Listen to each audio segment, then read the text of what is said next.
Years ago, Mick Jagger had a song, I Can't Get No Satisfaction. Are you satisfied? Are you feeling content in life? If you're not, I'll bet you that Haggai has the reason for you.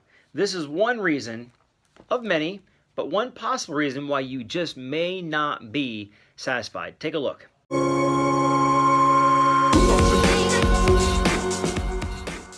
In Haggai chapter 1, the Bible says this, "These people say, the time is not come to rebuild the house of the Lord."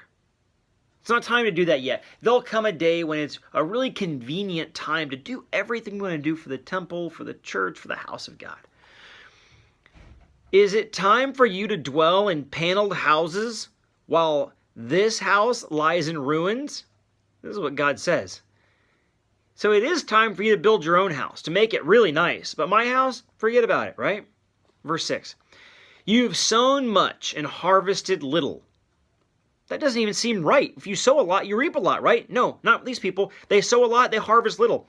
You eat, but you're never satisfied. You drink, but you never have your fill. You clothe yourselves, but you're not warm. And you earn wages, but you put them into a bag with holes in it.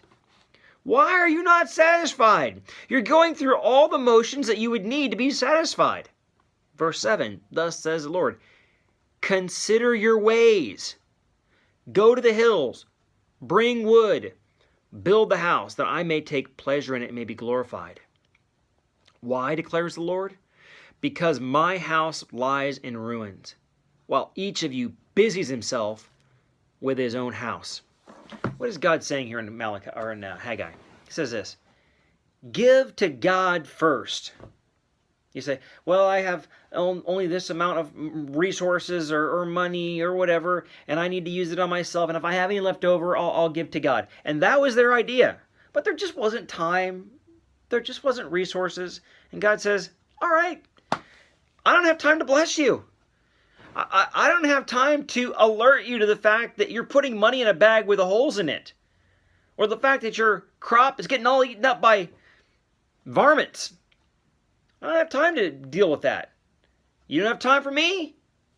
I don't have time for you. And the one thing that you can know about God is that He never changes. The Bible says Jesus Christ, the same yesterday, today, and forever. So the truth in Haggai is still true today. And that is this: if you give to God first, God satisfies all of your needs. But if you don't give to God first, your needs go unmet, you become unsatisfied and discontent, and usually very frustrated with God. But it's not His fault. That's why you got to read the book of Haggai, and you realize, wait a minute, when we give to God first, God can do amazing things. The good news is in Haggai, they did give to Him. They did build the temple. When they built the temple, they were looking at it in chapter 2, and they were like,